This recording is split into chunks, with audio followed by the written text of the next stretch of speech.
بالله من الشيطان الرجيم بسم الله الرحمن الرحيم الصلاة والسلام عليك يا رسول الله الصلاة والسلام عليك يا رسول الله وعلى آلك وأصحابك يا حبيب الله وعلى آلك وصحابك يا حبيب الله. الصلاة والسلام عليك يا نبي الله الصلاة والسلام عليك يا نبي الله وعلى آلك وأصحابك يا نور الله وعلى آلك وصحابك يا نور الله. نويت سنة الاعتكاف نويت سنة الاعتكاف.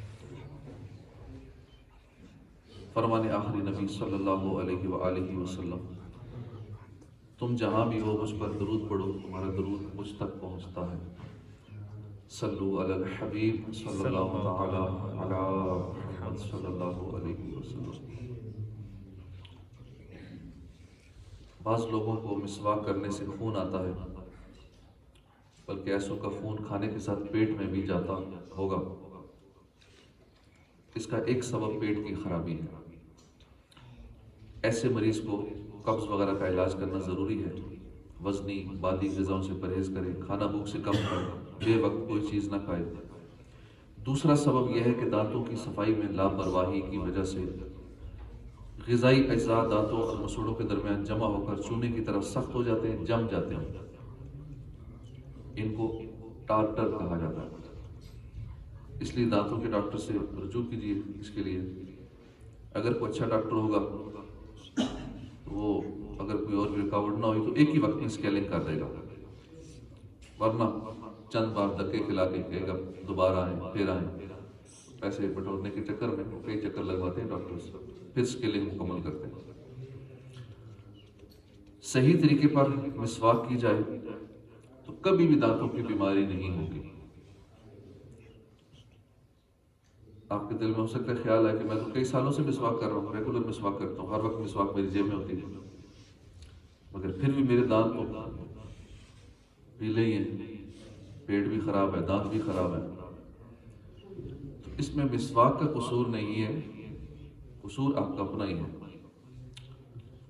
آج شاید لاکھوں میں سے کوئی ایک آدھ ایسا ہوگا جس کو صحیح مسواک کرنی آتی ہے۔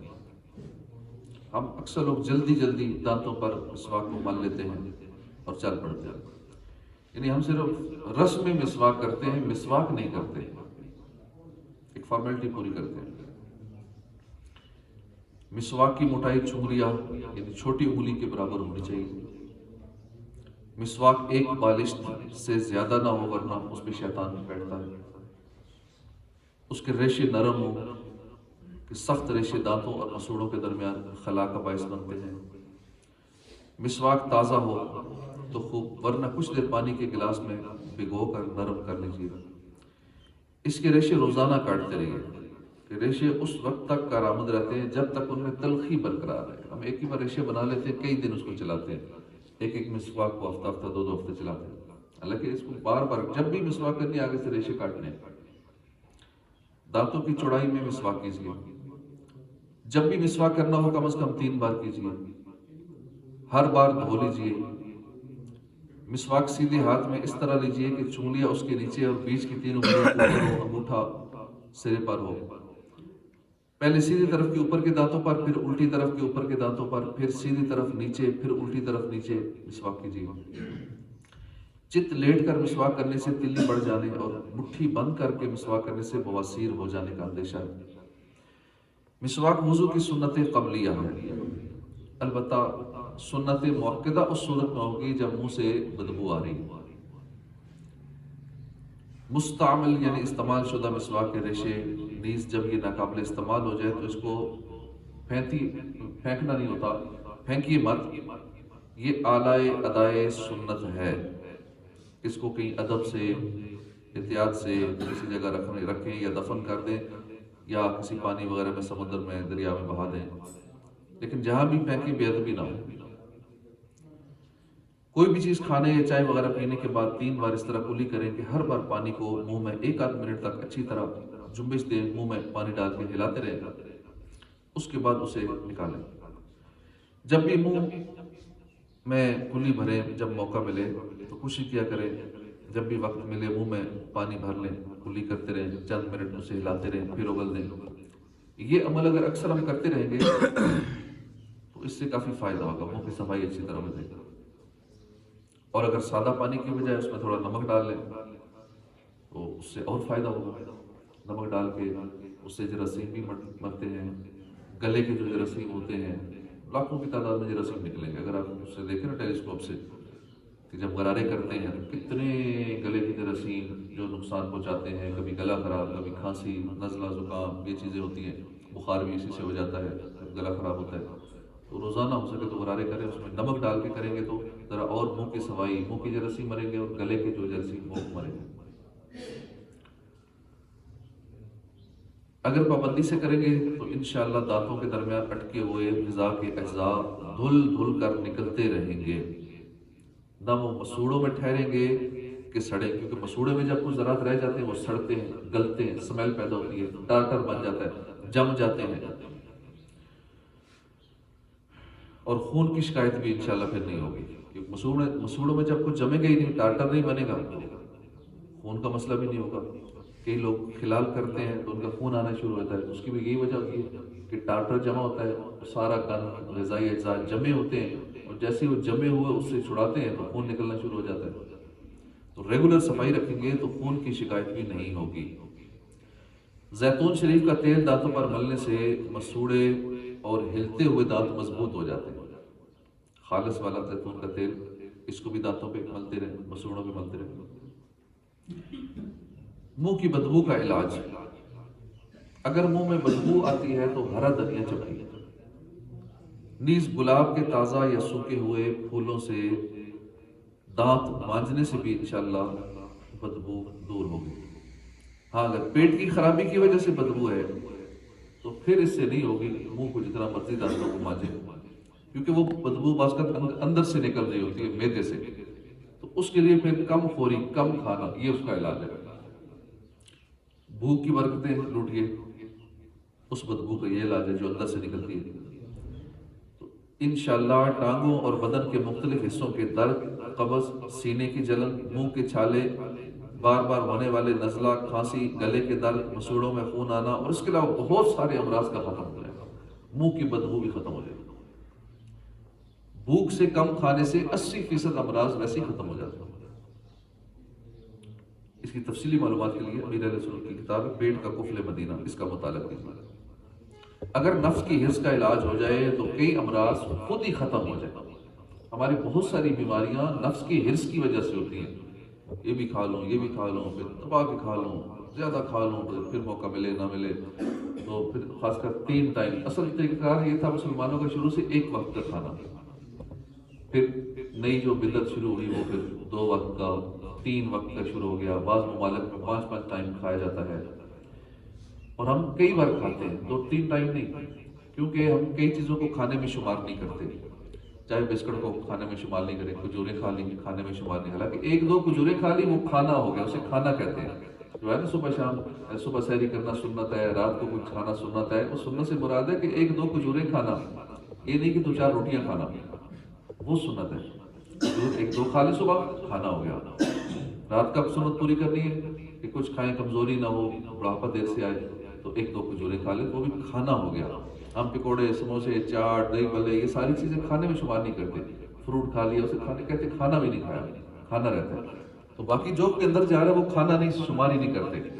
بعض لوگوں کو جیسے روٹی کی عادت ہے، ان کو کبھی دعوت میں چاول ملے، روٹی نہ ملے، کہتے کھانا ہی نہیں کھایا، کھانا مکمل نہیں ہوا، خالی چاول کھایا۔ اب جن کو چاولوں کی عادت ہے، جن ممالک میں، کئی ملکوں میں ہمارے قافلے جاتے تو وہاں جا کے دیکھا صرف چاول ہی کھاتے ہیں، اب وہاں میں روٹی نہیں ملتی تو کہتے ہیں روٹی جب تک نہ ملے تو کھانا ہی نہیں مکمل، تو خالی چاول دے دیا۔ تو ہم نے اپنے اپنے حساب سے کھانے کی ڈیفینیشن اور طریقہ کار بنائے ہوئے، تو کچھ بھی اندر چلا گیا، چاہے تھوڑی سی کچھ چیز کھا لی تو وہ کھانا ہے، اور وہ کھانا 2 ٹائم کھانا۔ اور بزرگ فرماتے ہیں کہ جو 3 ٹائم کھانے کا عادی ہے تو اس کو جانوروں کے ساتھ باندھ دینا چاہیے۔ کتابوں میں یہ لکھا ہے، فضائل سنت بھی شاید یہ لکھا ہوا ہے کسی بزرگ کا قول، 2 ٹائم کھانا یہ طریقہ کار ہے، ویسے تو 1 ٹائم، لیکن پھر بعد میں یہ سلسلہ 2 ٹائم کا شروع ہو گیا، تو چلو زیادہ بھی کھانا 2 ٹائم، اس صحت کے لیے بہت اچھا ہے۔ جو لوگ اس روٹین پہ چلتے ہیں ان کی صحت اچھی رہتی ہے، بڑھاپے میں بھی جوان رہتے ہیں، جوانوں سے زیادہ حفاظت کرتے ہیں۔ ایکٹیو رہتے ہیں، نیند کا غلبہ نہیں ہوتا، عبادت میں شیطان سستی نہیں دلاتا، ساری رات چاہے تو عبادت کر سکتے ہیں، کھڑے رہ سکتے ہیں۔ ورنہ نوجوانوں کا حالت دیکھ لیں، بوڑھے زیادہ دیر بیٹھے ہیں، نوجوان ٹیک لگا کے بیٹھے گا، ٹانگیں تھک جائیں گی، کبھی ٹانگیں لمبی کر لی، کبھی ادھر ہوا۔ وجہ یہی ہوتی ہے کہ وہ روٹین خراب ہے ساری کھانے کی، جس وجہ سے یہ تھکاوٹیں، گھٹنوں میں درد، ٹانگ میں لگے۔ تو بوڑھوں کو ہونا چاہیے، جوان بندے کو تھک نہیں چاہیے۔ ہمارے کتنے بزرگ ہیں ماشاءاللہ، کتنی دیر تک بیٹھے رہتے ہیں، درس و بیان سنتے رہتے ہیں، اور اتنی دیر شاید نوجوان بھی نہ بیٹھ سکے جتنی دیر کے بزرگ بیٹھتے ہیں۔ تو یہ ہوتی ہے جو اپنے کھانے کا روٹین سیٹ رکھتے ہیں، حساب کتاب ٹھیک رکھتے ہیں، احتیاط کرتے ہیں، ان کے بہت سارے امراض بھی ختم ہو جاتے ہیں، وہ مرتے دم تک انشاءاللہ فٹ رہتے ہیں۔ اور بہت سارے بزرگ جو بے احتیاطیاں کرتے ہیں، آخری 10-20 سالوں کے بیڈ پہ پڑے پڑے گزر جاتے ہیں، نہ ہل سکتے ہیں، نہ عبادت کر سکتے ہیں، نہ دماغ کام کرتا ہے، نہ کچھ کھا پی سکتے ہیں، بوجھ بنے ہوتے ہیں گھر والوں کے۔ اگر آپ چاہتے ہیں کہ چلتے پھرتے ہی موت آئے، کسی بھی آپ بوجھ نہ بنے، اپنے بچوں پہ بوجھ نہ بنے، کسی بھی بوجھ نہ بنے، تو پھر کھانے پینے میں احتیاط، اپنی صحت کا خیال رکھیں۔ منہ کی بدبو کا ایک مدنی علاج ہے۔ یہ درود شریف موقع بہ موقع ایک ہی سانس میں 11 مرتبہ پڑھ لیجئے، انشاءاللہ منہ کی بدبو زائل ہو جائے گی۔ اللہم صلی وسلم علی النبی الطاہر، اللہم صلی وسلم علی النبی الطاہر۔ ایک بار میرے ساتھ مل کے پڑھ لیں، اللہم صلی وسلم اللہم اللہم صلی وسلم صلی وسلم علی النبی الطاہر، علی النبی الطاہر علی النبی الطاہر۔ علی النبی الطاہر۔ ایک ہی سانس میں یہ درود پاک 11 مرتبہ پڑھنا ہے۔ اب ایک ہی سانس میں کیسے پڑھیں گے؟ پہلے لمبا سانس لے لیں، پھیپھڑوں میں ہوا بھر لیں، جیسے بریتھنگ ایکسرسائز کرتے ہیں۔ اس کے بعد پھر درود پاک پڑھنا شروع کر دیں۔ چند مرتبہ اس طرح کی پریکٹس کریں گے تو سانس ٹوٹنے سے پہلے ہی 11 مرتبہ مکمل کر لیں گے، اور یہ صحت کے لیے بہت اچھا ہے۔ سانس کو تھوڑی دیر اندر لے جانا، روک کے رکھنا، پھر منہ سے ہوا نکالنا، ناک سے اندر لے جانا، کچھ دیر اندر جتنی دیر رہ سکتی ہے روکیں، پھر منہ سے نکالیں، صحت کے لیے بہت اچھا ہے۔ جب بھی موقع ملے، دن بھر تازی ہوا ہو، فضا ہو، تو روزانہ چند ایک بار ایسا کر لینا چاہیے۔ امیر اہل سنت سے ایک حکیم صاحب نے، بڑی عمر کے حکیم صاحب نے بتایا کہ میں سانس لینے کے بعد آدھے گھنٹے تک، یا کہا کہ 2 گھنٹے تک سانس روک سکتا ہوں، اندر سانس لے جا کے پھیپھڑوں میں روک کے اب روک سکتا ہوں آدھا گھنٹہ یا 2 گھنٹے تک۔ تو یہ سب پریکٹس سے ہوتا ہے، اور اس دوران اپنے اوراد و وظائف بھی پڑھ سکتا ہوں، سانس روک کے گھنٹہ 2 گھنٹے آدھا گھنٹہ اوراد و وظائف بھی پڑھ سکتا ہوں۔ بقول ان حکیم صاحب کے، سانس روکنے کے ایسے لوگ بھی، مشق کرنے والے ماہر لوگ بھی دنیا میں ہیں کہ صبح سانس لیتے ہیں، شام کو نکالتے ہیں، جتنی پریکٹس زیادہ کرتے ہیں۔ سرکار مدینہ صلی اللہ علیہ وسلم کا ایک عظیم معجزہ، جس کی برکت سے 5 خوش نصیب صحابیات کے منہ ہمیشہ کے لیے خوشبودار ہو گئے۔ چنانچہ حضرت سیدتنا عمیرہ بنت مسعود انصاریہ رضی اللہ عنہا فرماتی ہیں کہ ہم 5 بہنیں حضور صلی اللہ علیہ وسلم کی خدمت معظم میں بیعت کے لیے حاضر ہوئی۔ آپ اس وقت قدید کہتے ہیں خشک کیا ہوا گوشت تناول فرما رہے تھے۔ آپ نے ایک ٹکڑا چبا کر نرم کر کے ہم کو عطا فرمایا، تو ہم میں سے ہر ایک نے تھوڑا تھوڑا کر کے کھا لیا۔ اس کی برکت سے مرتے دم تک ہمارے منہ سے خوشبو آتی ہے۔ سیدنا ابو امامہ فرماتے ہیں کہ مدینے میں ایک بے شرم اور بد زبان عورت تھی۔ ایک دفعہ وہ حضور کے پاس سے گزری، آپ صلی اللہ علیہ وسلم اس وقت وہی خشک گوشت تناول فرما رہے تھے۔ اس نے اس میں سے مانگا، آپ نے کچھ حصہ دے دیا۔ وہ بولی نہیں، اپنے منہ شریف میں جو ہے وہ عطا فرمائیے، یہ اس نے کہا۔ آپ نے وہ گوشت پہلے سے پکڑایا، اس نے کہا نہیں، مجھے وہ دیں جو آپ کے منہ کے اندر ہے، جو ہاتھوں میں تھا وہ نہیں لیا، مجھے وہ گوشت چاہیے جو آپ کے منہ کے اندر ہے۔